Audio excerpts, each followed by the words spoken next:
Hi, and welcome to In 10, where we take 10 minutes to ask journalists the questions. I'm Kamina Lyle from the Dart Centre Asia Pacific.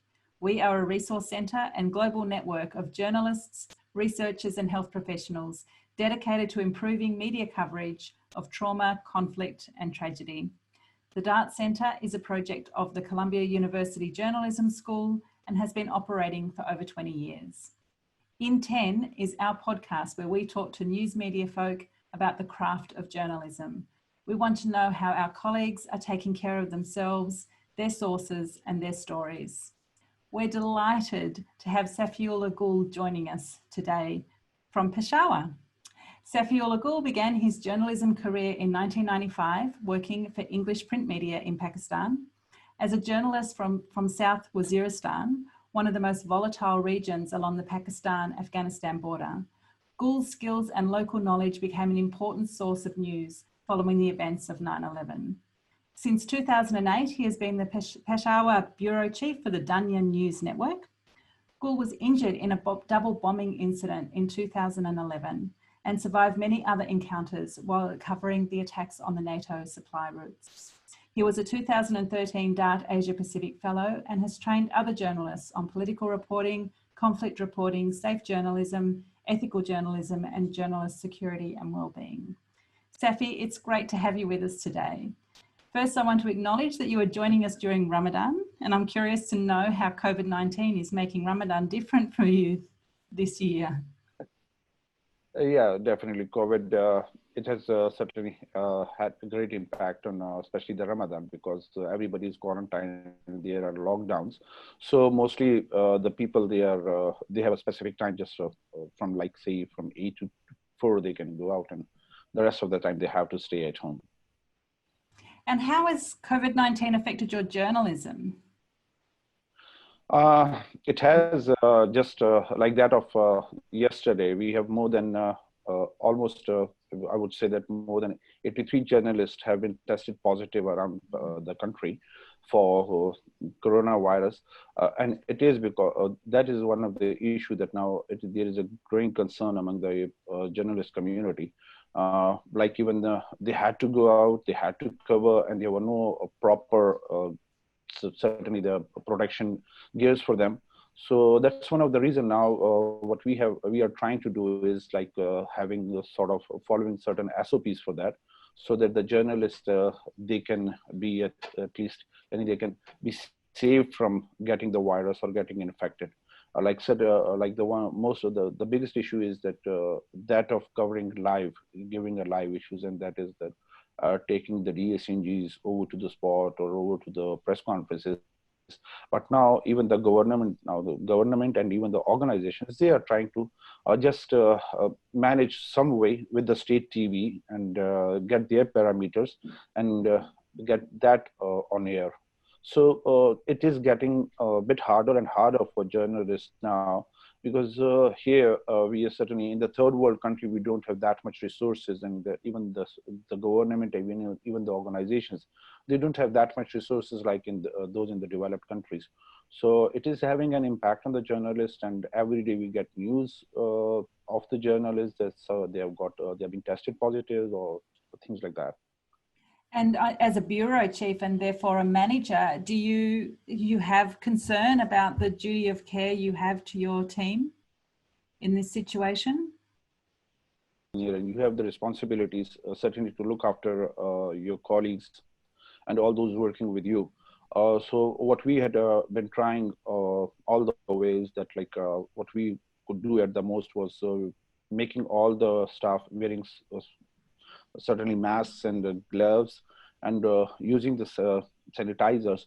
But even then, it's not that much easy to keep yourself safe, because you have to, being a journalist, you have to go out, you have to go home, you have to go to the office, and you have to certainly go to other spots. And not only because the journalists, they have to cover the press conferences or the pressers of the government, but we have to certainly give certain other issues, and we have to feed the 24/7 news channels. So for that reason, we have concerns, but as a senior, what I try to do is just keep them all the time, asking them to be careful, keep some social distancing, and more it must be a sort of a hope for the colleagues that somebody is there who is taking care of us and who is being worried about it. So the same is the case with the organization.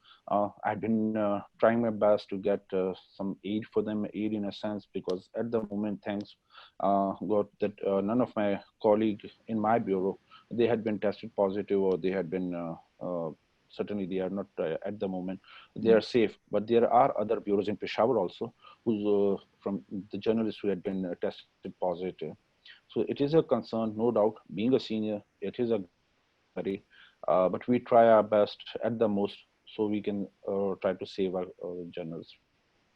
It's a difficult balance, isn't it? Because as journalists, our job is to go into the places where there is news, where there is events that have happened, and often these events are events that to do with disaster, and your own personal story about hearing a bomb near your house and going out to it and then being injured in another bomb. Like, it is actually part of our obligation at some level to run toward the problem. And then COVID-19 is adding another layer on top of that, because the threat is invisible and harder to observe. What parallels can you draw from your own experience of covering things like war and conflict to something like this virus? Are there similarities? Are there differences? To some extent, there are similarities, but I would say not like that. Like in being while covering the war, the only thing the fear you have is that of being hit by a bullet or by a bomb or by a terrorist, or but you don't have that much fear. Or maybe we being in this region or all the time for the last more than 4 decades, this region had been as a war zone. So maybe it is because of that. But the COVID, especially this issue, the COVID-19 and covering it, there is a fear all the time, because whomsoever we talk to, there is a fear in their mind that even if I go out, I may get it, because it is being said that it is airborne. You can, even if you can get it while crossing somebody who is infected, even if you don't touch that person. So that fear is overcoming the people slowly and gradually. And no doubt we are finding it very hard. I would say that covering the before like that was especially about the terrorism, or even the if there were some sort of a bomb explosion, we would rush there if there were certain SOPs or some sorts of training. But I think so. It was not that much difficult like it is becoming now because of the COVID-19, because it's a fear for everybody. Like I would say that if I was hit, certainly I was hit. I know it had an impact on my family, but that was psychological. But COVID, it's a different issue. Different in a sense, if I am a carrier, I don't even have the symptoms. But if I become a carrier and I'm going out, and after that, after coverage, if I'm coming home, so maybe I got like many of the people over here, they have a joint family system. So they have small houses, and you can say it's a wave, it's a growing fear among the journalists also now. So it is getting difficult and difficult. That we are trying to make our organizations realize, especially the newsroom and the head offices, to accept whatever we can get from the spot, or by Zooming, or through some sources like that, through the WhatsApp or through the Instagram, also to some whatever news or gathering we can have it, we would try to get it. But don't force us from certain other stories like soft issues or other things like that, because they are now getting difficult. Because even if we have to feed the 24/7 a news channel, so all the time it's not just news. We have to give some other news reports, some packages, some things like that. So for that reason, definitely we'll have to go out. But what we are trying, like in my bureau, what I had tried was just to shift them into split them into different shifts, like 3 days off for one shift and 3 days off for another, so that people may not get closer, and in the newsroom there should be just a few of the people. So this is what we are trying to now fight with the head offices. It's sad to hear that it has to be a fight. I'm sad to hear that, but I'm glad that you're advocating on behalf of your colleagues and your team. Just on a personal level, how are you looking after yourself? How are you managing your own self-care during this time? I had been learning a lot from colleagues there, especially the DART fellows, because all of them, each and every whomsoever you talk to, they have been through certain experiences, and they are very certainly grave experiences. But the way they came out and the way I call them survivors, and I myself as a survivor, because these are the techniques, and especially I would give a reference about your yoga techniques recently posted there on the DART site. So they are also helping a lot, because these are the techniques which keep you they give you strength, not only physically but mentally. Because I think is if you are not mentally safe, or if you're not mentally strong, or psychologically you are not strong, physically you are definitely you are going to have certain impact of it. So that's why I try my best. I learn a lot. Even a colleague, especially I would name Amanpur, Julius, that from Philippines, and others. We try to be in touch with each other, and I get a lot from them. And keep on reading, and whatsoever is there on the DART, even that of the Asia Pacific, or even that on the Columbia University side. So I would just say that it is only because of DART that I learned a lot, and now to the day, if I'm that much strong, I feel strong enough that I'm going with it. And moreover, the techniques, especially that of the peer support, I try to give the peer support not only to my office fellows or my colleagues, but even to the other journalist communities. And that is one of the reasons that during the last 3 years, I had been and that was especially and giving hope to people, and giving strength to people. And there are the techniques, even use them, like even that of the sonic or other techniques, try to get them people used to it. So that, I would say that to the day, I feel myself like being a DART fellow is something very different. I love that. I love that. So if there was sort of three kind of main things that you would want to teach your junior journalists or the journalists coming up in your industry in Pakistan right now, what are the three most important things you would want them to know? Especially if this situation prolongs, but hope it should not. But now we have to get used to it.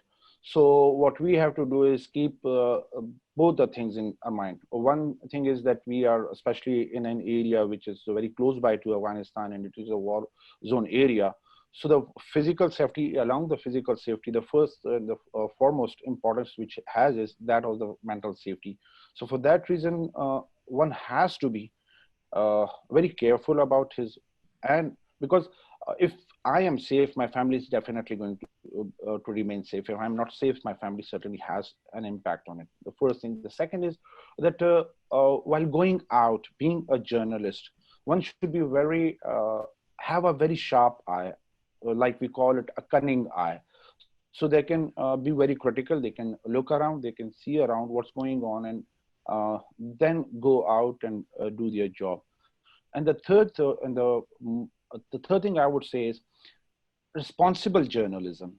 That's one of the key. If you are having or you are in the line, and you are doing responsible journalism, means you keep, especially I generally when it's about the people or the journalists, reporting about the journalists, what I ask them is, please don't inflict another wound. Like going to people, be very careful, don't be aggressive. Use a very, because even the body language, the tone, the voice, each and everything, so these are the three major things I would say that journalists should be very careful, especially here in this region, because when you are in a prolonged situation, war-like situation or conflict-like situation, people get irritated. It has an impact on their personality. They are short-tempered. They don't get your view. They have built their own views. They have their own information and all their analysis, and according to their knowledge, they'll give responses to you. So for that reason, I teach my colleagues, I tell my colleagues to be very careful about the other, respect others, and be rational. That's a wonderful place to finish, and I'm sure that all of the journalists in your bureau and also other news organisations can look up to you and learn from you, and we're very proud to have you part of our DART community, and thank you for joining us today, Safi. Thank you. So nice of you.